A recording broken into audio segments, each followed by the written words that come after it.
one is a very interesting problem, wherein you have different types of loadings. You have different types of loadings in the problem. Now,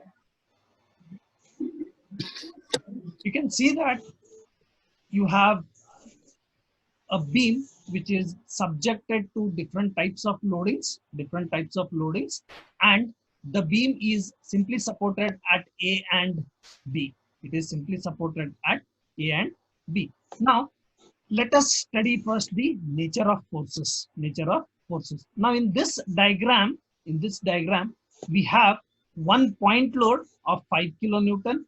We have one point load of 2 kilonewton, and this 3 kilonewton per meter. Do not get confused this as an inclined force, but it is the intensity of UDL which is acting on the beam. So there is a UDL of intensity 3 kilonewton per meter which is acting on a beam in a span of 3 meters. So your first and foremost work is to draw the free body diagram, and this free body diagram consists of actions and reactions. Actions in the form of only vertical, horizontal forces, and reactions are nothing but the substitutions for supports. Now, 5 kilonewton force. So this is 5 kilonewton force which is shown in the beam.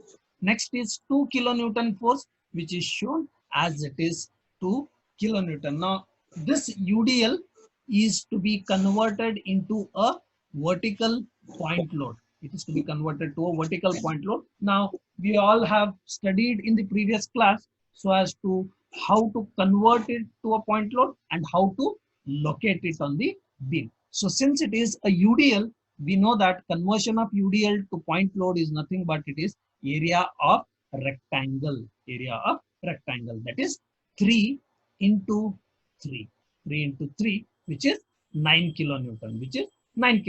So conversion is 9 kilonewton. Where is it going to act? It is going to act exactly at the mid. And that is what is being shown. So since it is 3 meters, it is acting exactly at the mid, such that 1.5 meter on either sides are left. So the actions are being converted into vertical loads and they are being represented in the free body diagram. Now next, let us come to the reactions. Now again, at point A and at point B, we have support. What type of support? They are hinges. How many reactions does the hinge has? A hinge always has 2 reactions, that is one vertical and one horizontal. So we are supposed to have 2 reactions at A and 2 reactions at B. But since there are no horizontal forces acting on the beam, we are not going to have a horizontal reaction at A as well as reaction at B. So next, we are going to have only vertical forces.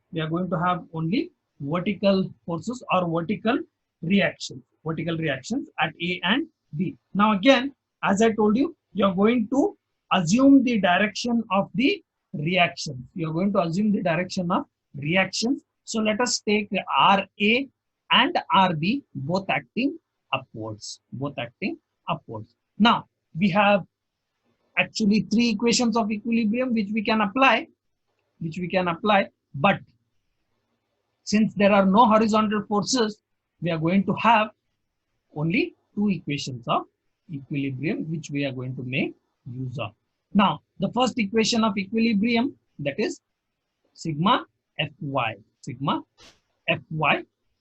that is resolving all the forces in vertical direction. So first, let us count how many number of vertical forces we have in the free body diagram. It is 1, 2, 3, 4, 5.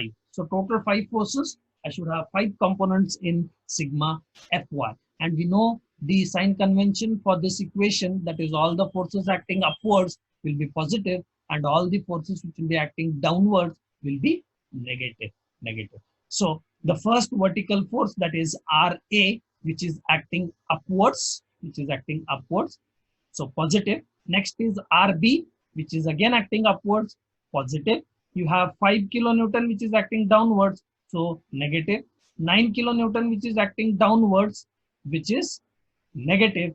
2 kilonewton, which is acting downwards, that is also negative. So if you just rearrange the terms again in this, you're going to get an equation that is RA plus RB is equal to 16. RA plus RB is equal to 16. So let us keep this equation as it is and let us move forward with next equation of equilibrium. So let us take moment now. Let us take moment. So as I told you, you can take moment at any point where the number of unknowns become 0.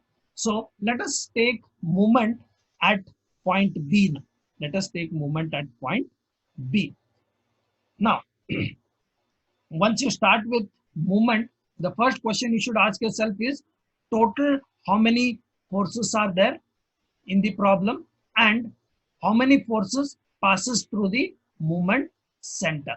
Now, total we know that we have 5 number of forces in the problem. Now the movement center is B. I repeat, the movement center is B. So your RB, which is passing through the movement center, becomes 0, leaving behind only 4 forces. So you'll be having 4 components: 1, 2, 3, and 4. So let us start with the first one, that is 2 kilonewton. What type of force is this? It is a vertical force. So distance to be multiplied, horizontal. At what horizontal distance is 2 kilonewton acting from B? It is acting at a distance of 1.5 meter. What type of movement is it causing? Thumb on the movement center, move your forefinger in the direction of 2 kilonewton and you find that it is causing a anti-clockwise rotation, and that is why we are giving it the negative. Similarly, next force is 9 kilonewton force, which is again a vertical force. Distance multiplied is horizontal. So the distance of this 9 kilonewton from movement center B is 3 meters. So 3 meters is the distance. So 9 into 3. Again, what type of movement is this 9 kilonewton force causing? If you happen to see thumb on the movement center, that is put your forefinger in the direction of 9 kilonewton and you find that it is causing anti-clockwise movement, and that is why I have given it with the negative sign. Now next is a 5 kilonewton force, which is again a vertical force. Horizontal. At what horizontal distance is 5 kilonewton acting from B? So it is at the distance 1.5 plus 1.5 plus 1.5, that is 4.5 meters. 4.5 meters. 5 into 4.5. What type of movement is it causing? It is causing a anti-clockwise movement.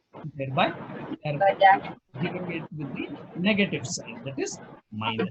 And finally, the last force, that is RA, which is reaction.